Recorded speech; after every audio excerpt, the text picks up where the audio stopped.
Koçaryan 1990-cı illərin sonunda Azərbaycan keçmiş prezidenti Heydər Əliyevin ərazilərin mübadiləsi məsələsini müzakirə etdiyini təsdiqləyib. Ermənistanın sabiq prezidenti bildirib ki, Heydər Əliyev bu təklifi Vaşinqtonda edib.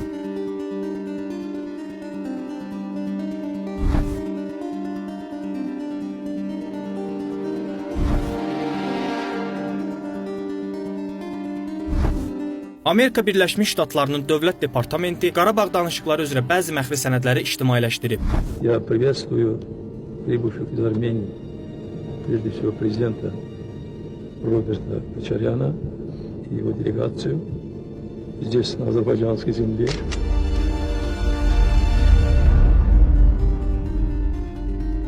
Məxfilikdən çıxan sənədlərə görə 1999-cu ildə Heydər Əliyev və Robert Köçəryan təkbətək formatda keçirdikləri görüşdə 6 rayon və Zəngəzur dəhlizi qarşılığında Laçın daxil olmaqla Dağlıq Qarabağı dəyişdirməyə razılaşıblar. Должен сказать, что сегодняшняя встреча, она несколько подытоживала то, что сделано до сих пор. Ağ Evin məxfilikdən çıxarılan sənədinə görə Türkiyə prezidenti Turgut Özal bu təklifi hələ 1992-ci ildə Ermənistan müstəqilliyini elan edəndən bir il sonra ABŞ prezidentinə təqdim edib. Mənim belə bir fikrim var. Dağlıq Qarabağ əhalisinin 80% ermənilər, 20% Azərbaycanlılardır. Onlar əraziləri dəyişdirə bilərlər. Qarabağ Ermənistana gedəcək, Azərbaycan isə Ermənistandan Azərbaycanı iki yerə bölən ərazini alacaq. Sənəddə Turgut Özala istinadla bildirilir. Həmin vaxt Bush administrasiyası bu təklifə həvəssiz yanaşsa da, ABŞ-nin növbəti prezidenti Bill Clintonun dövründə də məsələ yenidən gündəmə gətirilir.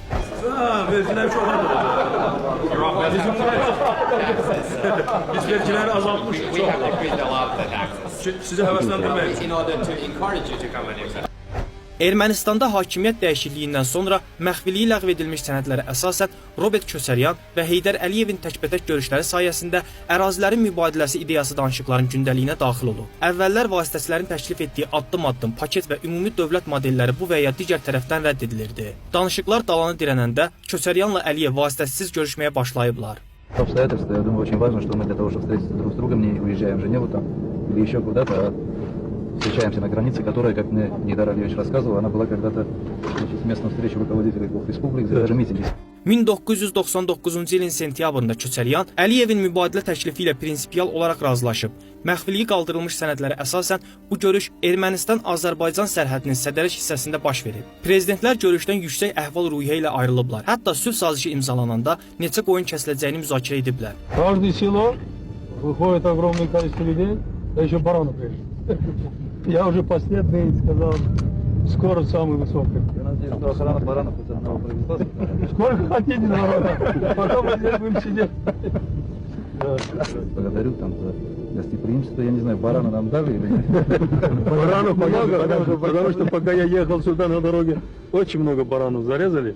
Но я думаю, мы барана здесь, прямо здесь могут зарезать и шашлык нам подать, когда мы придем окончательно договоренность. Следующий раз, да, и Да. завтра можно или обед, или Да, ужин. это можно сделать. Место мне понравилось, Да, нормально. да, хорошее место. Спасибо тем, кто это организовал здесь. Условия хорошие. Lakin məsələni dəqiq necə həll etməyi planlaşdırdıqlarını açıqlamayıblar. Мы опять вынуждены сказать, что мы о деталях говорить сейчас не можем. Lakin 1999-cu ilin oktyabrında Ermənistan parlamentində baş verən terror hadisəsi bu razılaşmanın reallaşmasını mümkünsüz edib. Terror nəticəsində Ermənistanın baş naziri Vazgen Sarkisyan, parlamentin spikeri Karen Demirçiyan və daha 6 yüksək rütbəli məmur öldürülüb.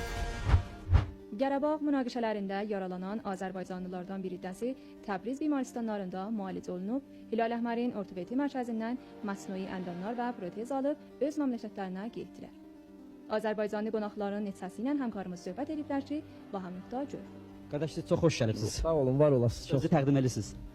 Azərbaycan Respublikasının Daxili İşlər Nazirliyinin Tehrandakı səlahiyyətli nümayəndəsi Doktor Quliyev Rahib.